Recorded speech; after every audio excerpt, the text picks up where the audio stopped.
अभी स्टार्ट हो रहा है, जब रिकॉर्डिंग पूरी हो जाएगी ना स्टॉप तब यहाँ से स्टॉप कर देना, जहाँ पे स्टॉप लिख के आएगा बस करो।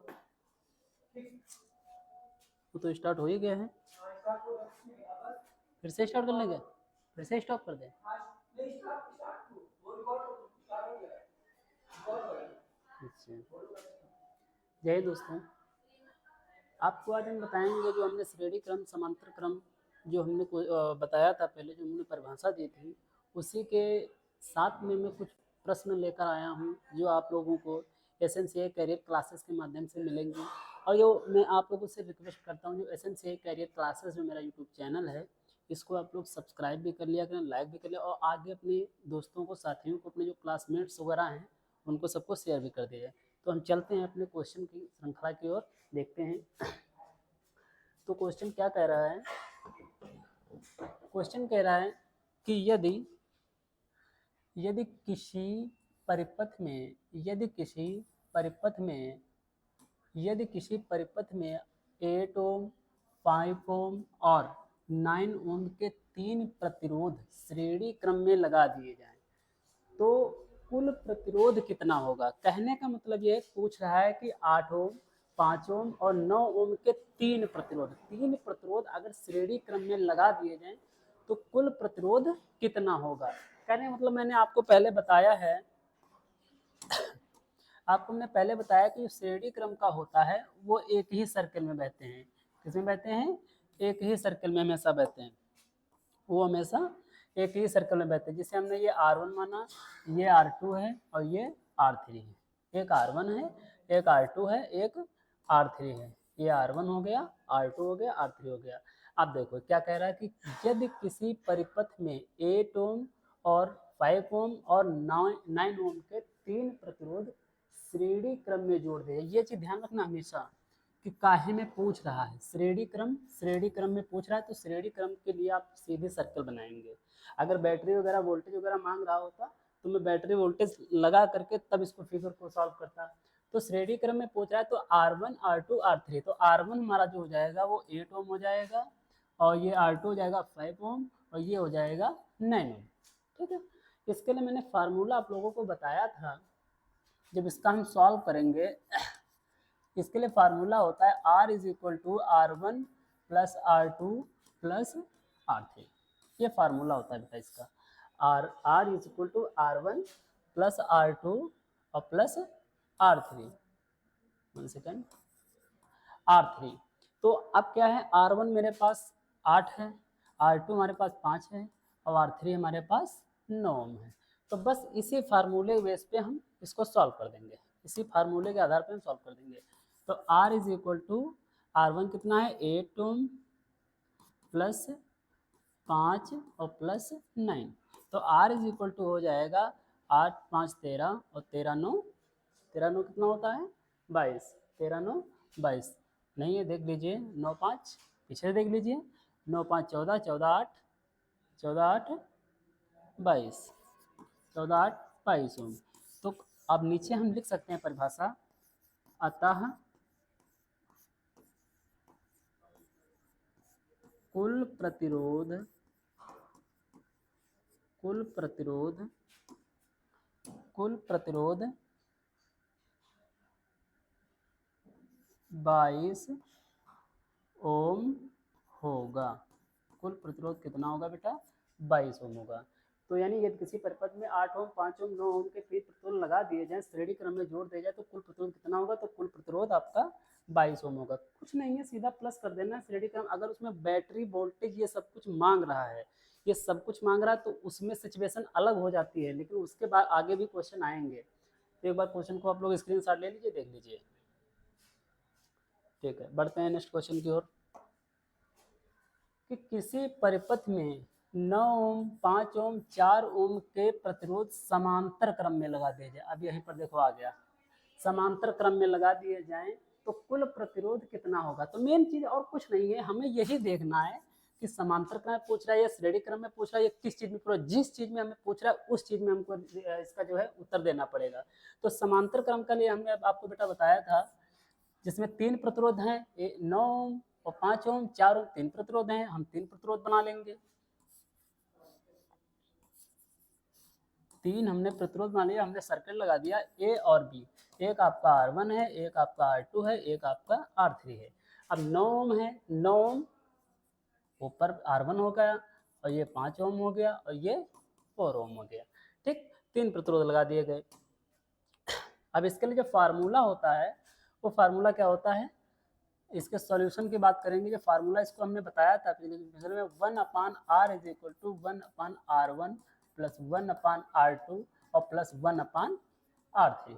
ये इसके लिए हमने फार्मूला बनाया था।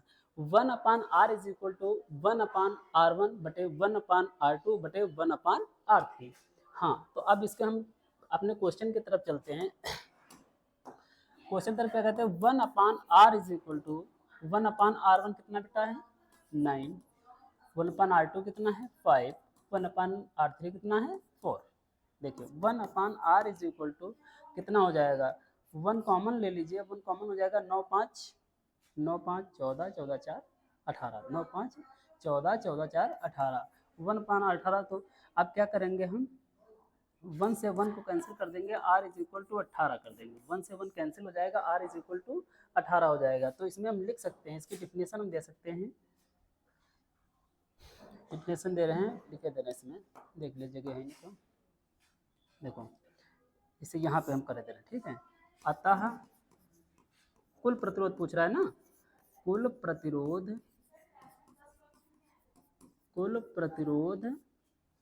18 ओम, ओम बना दीजिए, 18 ओम है। कुल प्रतिरोध 18 ओम है। ठीक, कितना प्रतिरोध होगा, कुल प्रतिरोध 18 ओम है। कितना है बेटा 18 ओम, 18 ओम है। कितना 18 ओम इसका टोटल प्रतिरोध हो जाएगा। कितना हो जाएगा 18 ओम इसका प्रतिरोध हो जाएगा। ठीक है, एक बार स्क्रीनशॉट ले लीजिए, अगला क्वेश्चन की ओर बढ़ते हैं। अब देखो तीसरा क्या कह रहा है कि यदि किसी परिपथ में 8 ओम 9 ओम के प्रतिरोध श्रेणी क्रम में लगा दिए जाएं, अब क्वेश्चन चेंज हो रहा है थोड़ा, तथा 6 ओम और 5 ओम के प्रतिरोध समांतर क्रम में जोड़ दिए जाएं, तो कुल प्रतिरोध कितना होगा। समझने वाली बात है कि श्रेणी क्रम में भी लगाना है और समांतर क्रम में भी लगाना है, तो कुल प्रतिरोध कितना होगा। तो इसकी जब बात करेंगे तो क्वेश्चन देख लीजिए, बिल्कुल सीधा सिंपल सा है, कोई दिक्कत नहीं है। समांतर क्रम में जोड़ा जाएगा और श्रेणी क्रम में जोड़ा जाएगा। तो इसके लिए जो फिगर बनेगा वो देखिए कैसा बनेगा। इसके लिए हम फिगर बना रहे हैं, जैसे है, अब क्या पूछ रहा है, ये हमारा ए हो गया, ठीक है। श्रेणी क्रम में भी पूछ रहा है और समांतर क्रम में भी। हमने क्या किया, ऐसे बना करके ये दो हमने प्रतिरोध श्रेणी क्रम में लगा दिए। ठीक है, दो प्रतिरोध हमने श्रेणी क्रम में लगा दिए। दो प्रतिरोध काहे में हो गए, श्रेणी क्रम में। और दो प्रतिरोध हमारे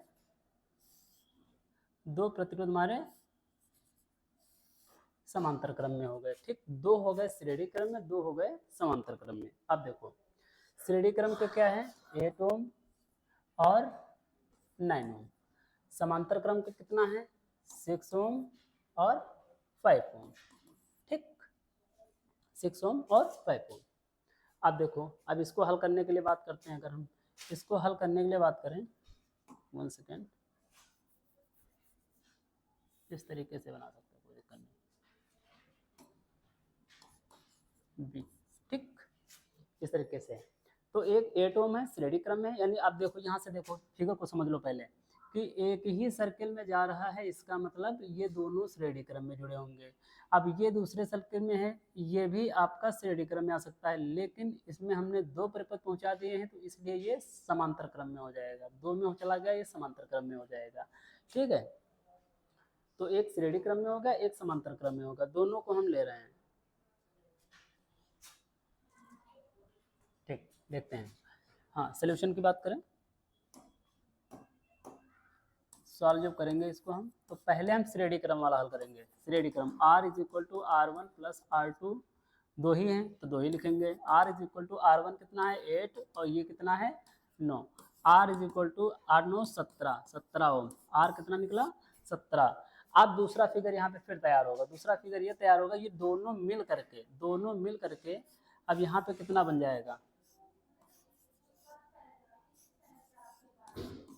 ये बी हो गया, ये ए हो गया, ये दोनों 8 9 17 ओम बन गया। ठीक है, ये 6 ओम हो गया, ये 5 ओम हो गया। ठीक, अब ये तरीके से चित्र ये बन जाएगा। अब हम समांतर क्रम की बात करें, समांतर क्रम भी लगाया तो 1/r is equal to 1/r1 plus 1/r2 plus 1/r3।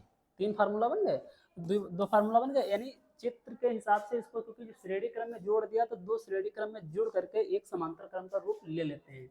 तो 1/r is equal to 1/r1 बन जाएगा 17 ओम, जो कि ये वाला है 17 ओम, प्लस ये कितना हो जाएगा 17 फिर 6 और फिर 5। तो 1/r इज इक्वल टू, यानी सब में 1 है। ठीक है, 1 कर देना। 1 सेकेंड हम हटा ही देते हैं यहाँ से, आप लोगों को समझ में आएगा नहीं।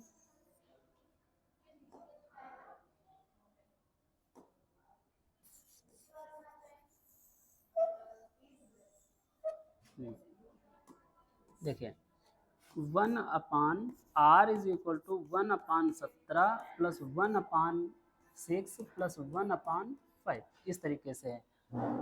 अब देखिए 1/r is equal to 1 common ले लिया तो 17 6 23 23 5 28, 23 5 28, 23 5 28 तो 1 से 1 कैंसिल हो जाएगा, तो r इज इक्वल टू हो जाएगा 28 ओम। 28 ओम, 28 ओम कितना हो जाएगा 28 ओम हो जाएगा। एक R1 निकला था, एक R2 फाइनल R निकल गया। ठीक है, तो एक R1 पहले निकाला गया था, फिर R2 निकाला, तो टोटल कितना, कुल प्रतिरोध कितना होगा लिखेंगे नीचे। अतः कुल प्रतिरोध 28 ओम होगा, 28 ओम होगा। ठीक, कुल प्रतिरोध कितना होगा 28 ओम होगा। देख लीजिए कुल प्रतिरोध यानी 28 ओम हो जाएगा। कितना 28 ओम, कुल प्रतिरोध 28 ओम होगा। किसी परिपथ में 8 ओम 9 ओम के प्रतिरोध श्रेणी क्रम में व 6 और 5 के प्रतिरोध समांतर क्रम में जोड़ दें तो कितना प्रतिरोध। श्रेणी क्रम वाले जो होते हैं उसको एक बार हम वो श्रेणी क्रम जब हल करेंगे तो दूसरे के साथ में वो समांतर क्रम में जुड़ जाएगा। ठीक है, एक बार क्वेश्चन को स्क्रीनशॉट ले लीजिए, आगे क्वेश्चन की ओर बढ़ते हैं हम। ठीक है, देखते हैं चौथा क्वेश्चन क्या कह रहा है कि यदि किसी परिपथ में 3 ओम 4 ओम के प्रतिरोध श्रेणी क्रम में तथा उसमें 5 एम्पियर की धारा प्रवाहित की जाए तो विभवांतर कितना होगा। पूछ क्या रहा है, विभवांतर, यानी विभवांतर पूछा है। विभव कितना होगा, वोल्टेज कितना होगा, कितने वोल्टेज की बैटरी उसमें लगी होगी। यदि 3 और 4 ओम के प्रतिरोध श्रेणी क्रम में लगा दिए जाए तो विभवांतर कम निकलता है। क्वेश्चन बता रहा हूँ विद्युत धारा, मैं विद्युत धारा की बात कर लेता हूँ थोड़ा। विद्युत धारा यानी इलेक्ट्रिक करंट। इलेक्ट्रिक करंट की बात करें तो इलेक्ट्रिक करंट क्या होता है। इलेक्ट्रिक करंट का मतलब होता है एक उसमें वोल्टेज होता है और इलेक्ट्रॉन्स होते हैं। क्या होता है, वोल्टेज होता है और इलेक्ट्रॉन होते हैं और प्रतिरोध भी होता है। अगर इधर से वोल्टेज जा रहा है और इधर से प्रतिरोध धकेलेगा, बीच में कौन फंसेगा, इलेक्ट्रॉन। बीच में कौन आएगा, इलेक्ट्रॉन। जाहिर सी बात है जब दो लोग आपस में टक्कर करेंगे तो बीच वाले को तो दिक्कत होगी, तीसरा या तो मजा मारेगा या तो उसको जो है दिक्कत होगी। तो ये इधर से वोल्टेज बढ़ेगा, इधर से प्रतिरोध जरूर ताकत लगाएगा। तो जाहिर सी बात है प्रतिरोध, ये जब करंट होता है तो करंट तुरंत स्पीड पकड़ता है। यानी 1 एम्पियर होता कितना है, 1 एम्पियर, इसमें 5 एम्पियर का क्वेश्चन में बता रहा है, हम अभी बता रहे हैं 1 एम्पियर कितना होता है।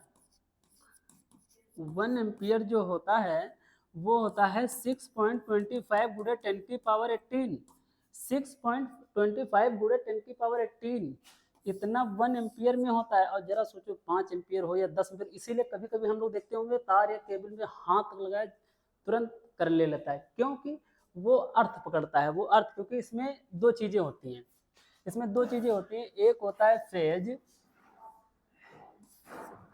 एक होता है फेज,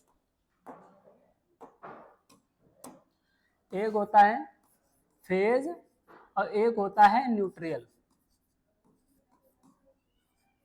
एक होता है फेज, एक होता है न्यूट्रल, जिसको अर्थ बोलते हैं, न्यूट्रल होता है। तो जाहिर सी बात है, जब फेज होता है किसी हमने इसमें कोई यहाँ पे फ्रिज वगैरह लगा दिया हमने, ठीक है, यहाँ पर कोई फ्रिज है, और यहाँ से जब फेज जाएगा, क्या जाएगा, फेज जाएगा, तो इसको निकलने के लिए न्यूट्रल चाहिए, न्यूट्रल चाहिए। इसको निकलने के लिए हमें न्यूट्रल चाहिए। मान लो ये फ्रिज है, क्या है, ये फ्रिज है, अगर मैं फेज यहाँ से दे रहा हूँ तो ये वापस जब तक वापस नहीं आएगा, जब तक वापस नहीं आएगा तब तक ये काम अपना नहीं करेगा। ये फेज को आप पकड़ सकते हैं, इसमें कोई करंट नहीं होगा।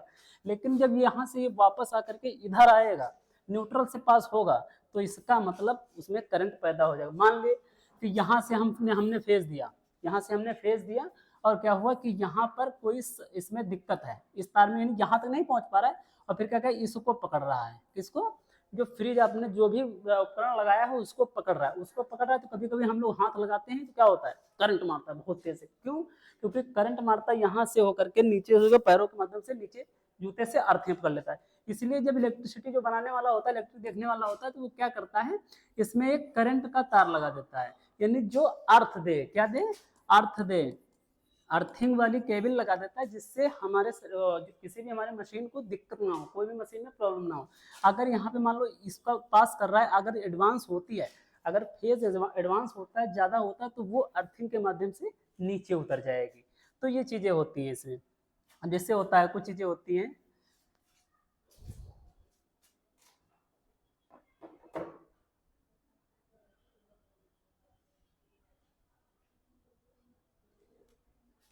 जैसे मान लो नंबर 1 टंगस्टन ले लेते हैं, क्या, टंगस्टन, टंगस्टन, और नंबर 2 माइक्रॉन,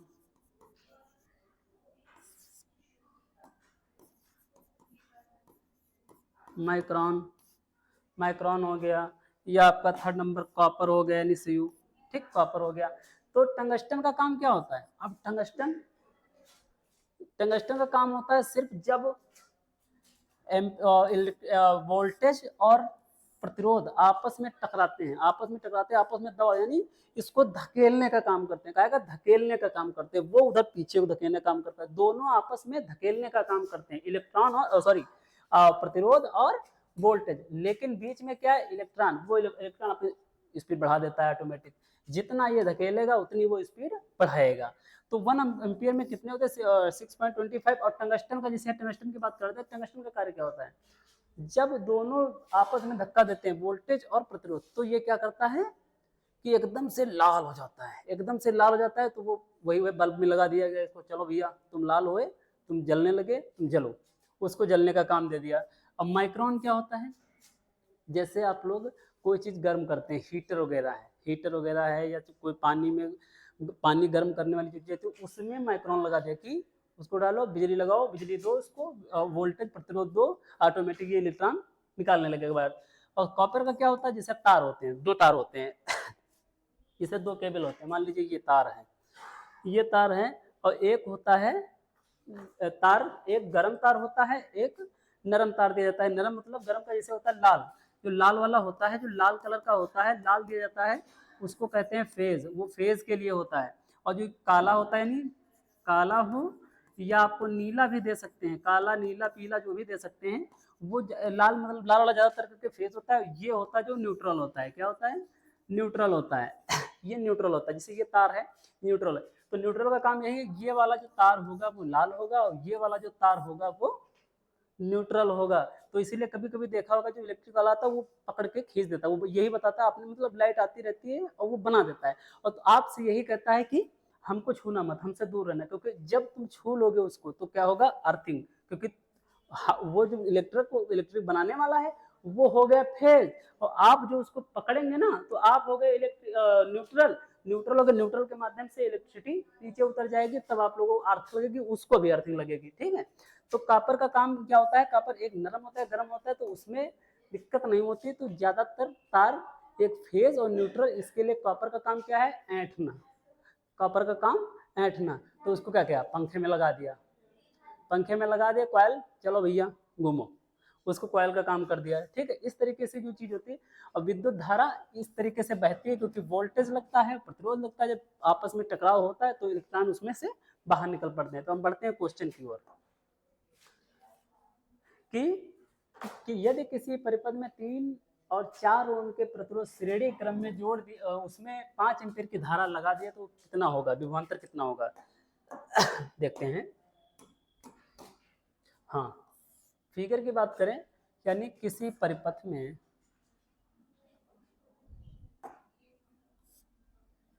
किसी परिपथ में श्रेणी क्रम में जोड़ा जा रहा है, श्रेणी क्रम में जोड़ दिया हमने, ठीक, श्रेणी क्रम में हमने जोड़ दिया और इसमें क्या किया, हमने धारा प्रवाहित कर दी, श्रेणी क्रम में जोड़ दिया हमने और यहाँ पे आई जो है हमारी धारा वो हमारे कितनी जा रही है, 5 एम्पियर, ठीक, प्लस माइनस यहाँ नहीं देंगे, हम अलग लगा रहे हैं बैटरी, ठीक है, उसके लिए हम बैटरी का प्रयोग यहाँ करेंगे। यहाँ पे हमने क्या किया, V पूछ रहा है कितना है, V हमें निकालनी है, यानी विभवांतर निकालना है, ठीक है, और ये आपका हो गया 3 ओम और ये बेटा हो गया 4 ओम, ठीक। तो कहने का मतलब है जो धारा बह रही है तो प्लस से माइनस की ओर जाएगी, प्लस से माइनस की ओर जाएगी धारा। अब यहाँ से धारा चली, यहाँ से चली, इसको दोनों को काम किया, यहाँ पहुँची, तो इसमें पूछ रहा है विभवांतर कितना होगा, यानी जब 5 एम्पीयर की धारा उत्पन्न हो रही है, 3 ओम और 4 ओम के 2 प्रतिरोध लगे हैं, तो इसमें कितना विभवांतर होगा। तो विभवांतर के लिए हमने ओम का नियम बताया था। ओम के नियम की बात करें अगर, सॉल्यूशन ओम के नियम से, ओम के नियम से बात करें तो V is equal to I into R, ये तो फार्मूला होता है ओम के नियम से V। लेकिन सबसे पहले हमको क्या निकालना पड़ेगा कि प्रतिरोध 2 लगे हैं, हमें R भी तो निकालना है, क्योंकि R1 R2 2 मिलेंगे, R1 और R2 2 मिलेंगे, लेकिन हमें निकालना है एक R निकालना है। तो पहले श्रेणी क्रम में, तो R is equal to R1 plus R2, ये हमारा फार्मूला हो गया। क्या हो गया, फार्मूला हो गया। अब हम बात करेंगे R निकालने के लिए, तो R इज इक्वल टू 3 और plus 4, R is equal to 7 ohm, हमारा R भी बाहर निकल आया, R का मान कितना हो गया 7। अब हम क्या करेंगे, ओम का नियम लगा देंगे, ये सीधी सी बात है। तो V बराबर I इंटू आर, तो V बराबर I इंटू आर, लेकिन हमें निकालना क्या है, V ही निकालना है, जाहिर सी बात है। V इज इक्वल टू आई का मान रखेंगे 5 और R का मान कितना निकला है बेटा, 7 निकला है, 7 निकला, तो V बराबर 5 7 35 35 वोल्टेज, 35 वोल्टेज। तो अगर इसकी परिभाषा नीचे लिखेंगे तो इसका विभवांतर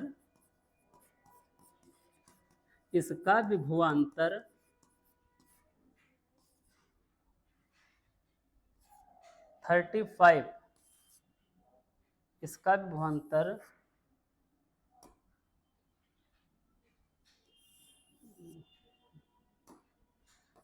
35 वोल्ट है, 35 वोल्ट है।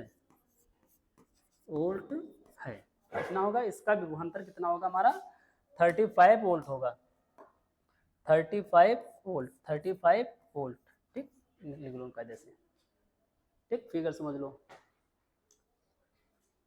हाँ, अब बढ़ते हैं नेक्स्ट क्वेश्चन की ओर।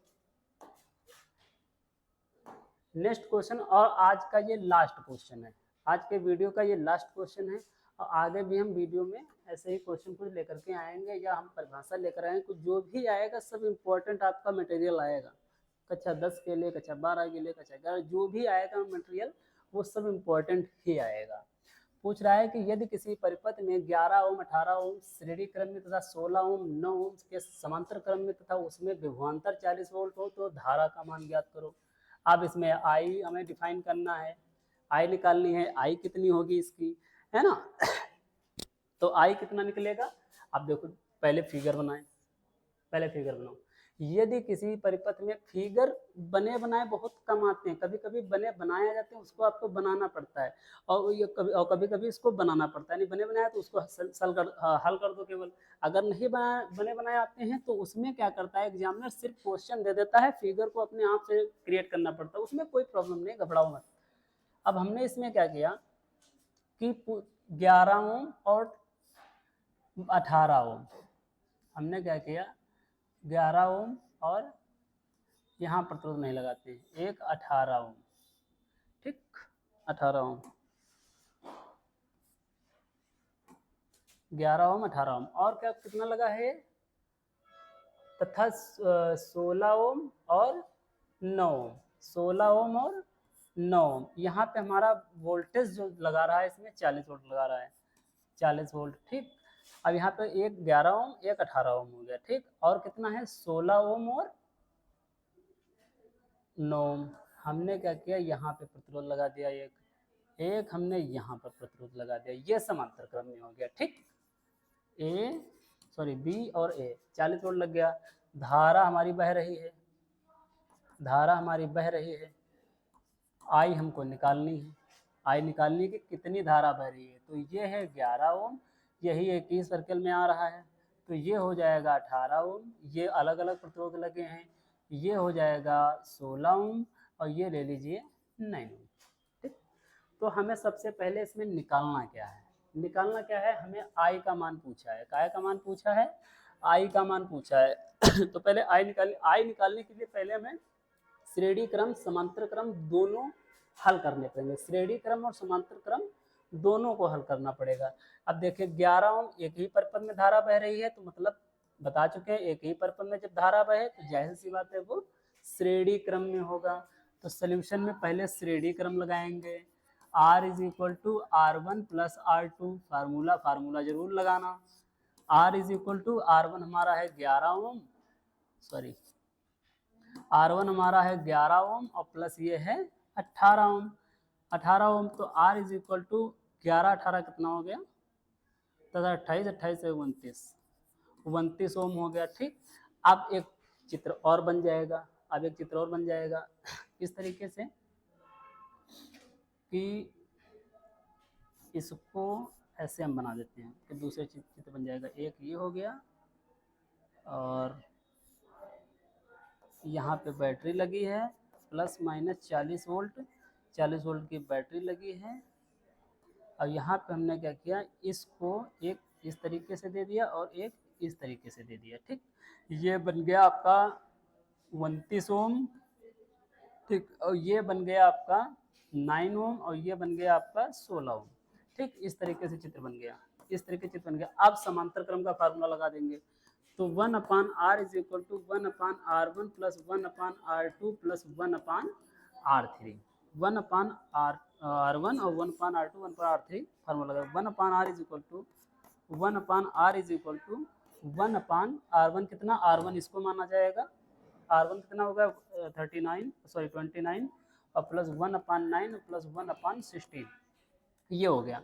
अब इसके लिए formula 1/r is equal to 1/, अब देखो जोड़िए कितना होगा 39 9 16 9 18 18 6 18 से 24 के 4 हासिल लगे 2 2 1 3 3 2 5 54 आ गया, कितना आ गया 54, तो 1 से 1 कैंसिल और r इज इक्वल टू 54 ओम आ जाएगा, कितना आ जाएगा 54 ओम। अब क्या पूछ रहा है, मेन तो पूछ रहा है धारा, R आपका निकल आया, R टोटल कितना निकला है 54 ओम, कितना निकला है 54 ओम, 54 ओम धारा R निकल आया, यानी प्रतिरोध निकल आया, और वोल्टेज भी हमारे पास है, हमें निकालना क्या है I, हमें I निकालनी है। तो यहाँ पे देखेंगे तो अगले पेज पर देख लीजिए, तो जब I डिफाइन करनी है हमको, तो I बराबर सूत्र क्या होता है V बटे R, I डिफाइन करने के लिए V बटे R, तो V बटे R मतलब I बराबर, I डिफाइन करना, तो V का मान कितना दिया था, देखो V का मान दिया था 40, V का मान कितना था 40 और R कितना है 54, तो V बराबर 14 और ये हो गया 54। अब देखो इसको काटो,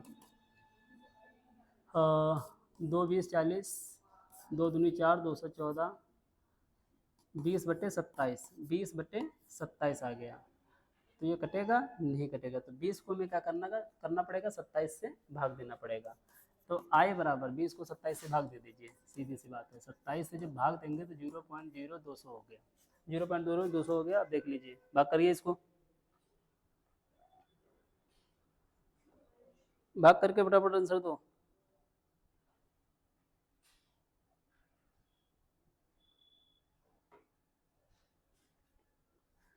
तो 7 4 बार जा रहा है, हमने डायरेक्ट कैलकुलेटर से कर दिया है, हमें देख लीजिए, ठीक है, कैलकुलेटर से कर दिया। तो कितना जा रहा है 0.74, तो एम्पियर में है, काहे में जाएगा उत्तर, क्योंकि इसका मापने का जो यंत्र होता है वो एम्पियर होता है। तो कितना निकला, आई कितनी हमारी बह रही है उसमें धारा, तो इसमें आई का मान कितना निकलेगा, 0.74, 0.64 एम्पियर, ठीक, 0.64 एम्पियर, देख लीजिए, स्क्रीनशॉट ले लीजिए इसका। धन्यवाद। आज की क्लास को हम यहीं पर अपने एंड करते हैं और आप मिलते हैं नेक्स्ट वीडियो में आपको SMCI करियर क्लासेस के माध्यम से अगली वीडियो और मिलते हैं। प्लीज़ कृपया इसको चैनल को सब्सक्राइब जरूर कर लिया करें और अगले अपने दोस्तों को, अपने साथियों को जो पढ़ने लिखने वाले बच्चे हैं उनको भी शेयर कर दिया करिए। धन्यवाद।